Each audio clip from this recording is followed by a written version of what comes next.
Hey, what's happening, everyone, and welcome back to the channel. I hope that you're having a great one over there. I'm going to move myself over here. So, as you guys know, it's the end of the year, and I use Spotify for my music listening for the most part. And so, I'm sure you've seen everyone else doing their Spotify Wrapped, video. So, I'm going to do something kind of like that, but also a little bit different. So, this is actually my second time recording. I've recorded already a video for you guys with my Spotify Wrapped. But I use my Spotify a lot of times for like listening to just ambient piano music and stuff because I love to have piano playing in the background. So my Spotify Wrapped is a little bit skewed off. Like it's not really a proper representation of, really what artists and albums and my top songs are. So what I'm going to do, I'm recording this video and I'm going to show you my stats from Stats FM, which is a lot more accurate with my top artists and such for the year. And then I'm going to edit my old video that I recorded recently at the end of this video, just in case you really do want to see the Spotify Wrapped. I'll put that at the end. Like I'm just gonna edit it and put it there at the end. But like I said, this is gonna be more representative of my listening habits. So I'm gonna put my phone up here, but. So, in case it's not obvious, and it really should always be, my top artist is going to be David Sylvian. He is always like my most listened to artist. He's my favorite artist, and he should still be there and stay there pretty much for all eternity. Scott Walker at number 2, because I listen to Scott 4 a lot. I listen to Scott 4 probably almost as much as I listen to David Sylvian's music. I love Scott 2 as well, but Scott 4 is like, the old man's back again. Okay. David Bowie. We cover a lot of him on the channel, but he's one of those artists that I stuck with quite a bit, and I listen to a lot of him off. Especially been listening to a lot of Low and Scary Monsters. I listen to actually pretty decently as well. But yeah, and then in the number 4 spot we have Genesis. Duh, right? Maybe not a lot of surprises so far. Let's scroll down just a little bit. After that, we have Yes, Kiasmos, JPEG Mafia, and Denzel Curry. Yes, I pretty much always expect Yes and Genesis to be together because I kind of listen to them in equal parts. Kiasmos is a cool duo who make like, I guess, electronica, but it also has an ambient and a classical kind of feature to it. I don't remember his name, but it features a very popular pianist. I can't remember his name, and this is kind of an offshoot of what he does in a more electronic kind of genre. So I just really enjoy it. It kind of goes along with like if I want to listen to something very relaxing and chill, but still a little bit of a beat, I'll put on Kiasmos. JPEG Mafia is of course I've been listening to JPEG Mafia because of his collaboration that he did with oh my god. The album, I have it back here. JPEG Mafia and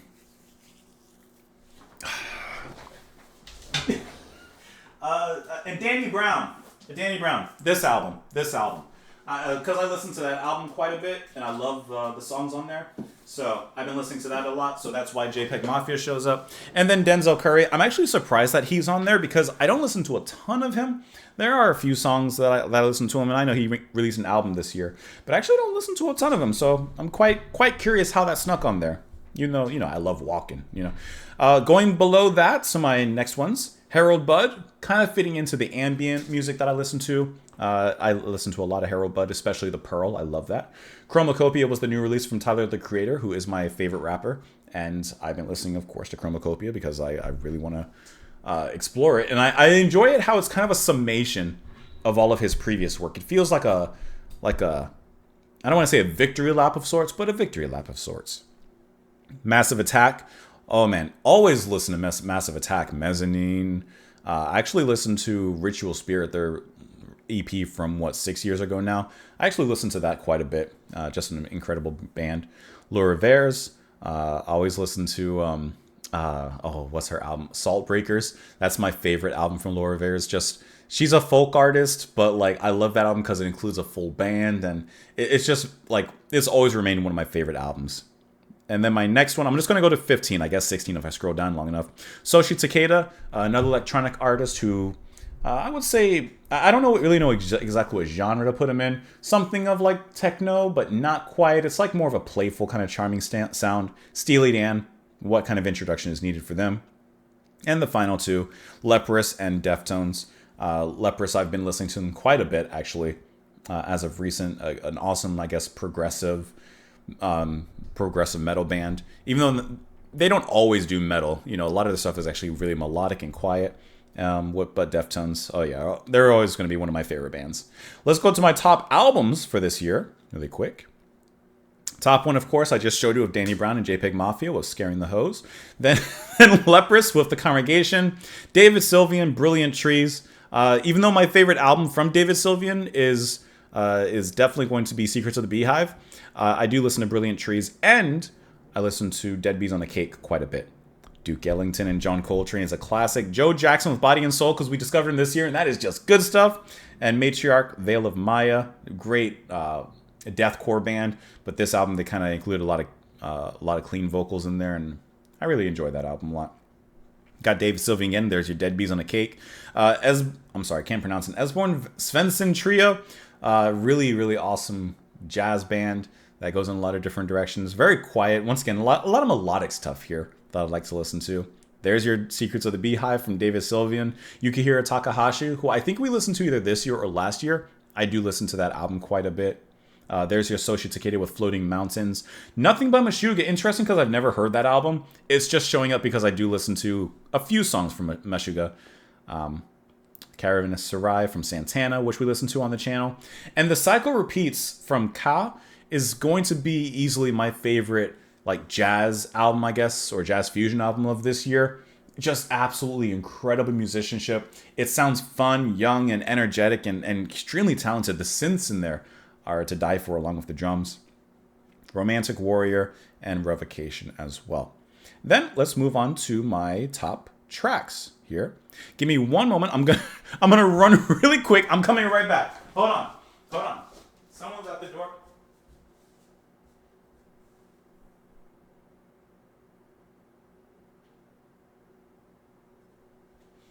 Okay, I'm coming. I told you it was gonna be quick.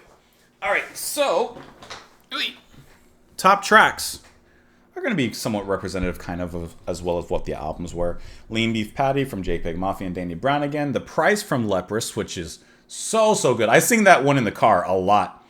Pulling Punches from David Sylvian. In a Sentimental Mood is, to me, one of the most beautiful romantic jazz tracks of all time.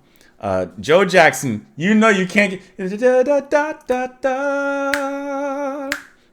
that song started the album listen. When I heard that, I said, we got to hear a little bit more. Mikasa from Veil of Maya. Fentanyl Tester, once again, from JPEG Mafia and Danny Brown. I Surrender. I love that song. I love that whole album, Dead Bees on a Cake, and I think it's quite underrated, actually. From Gagarin's Point of View, September, the first track there, of course. A lot of these are going to be first tracks or somewhat close to it because I listen to the albums a lot. The Ink in the Well, David Sylvian, 350 by Veil of Maya. And a lot of what you kind of expect from what we are, our top albums were. Glass from Yukihiro again. Floating Mountains, the first track off of Soshi Takeda's album.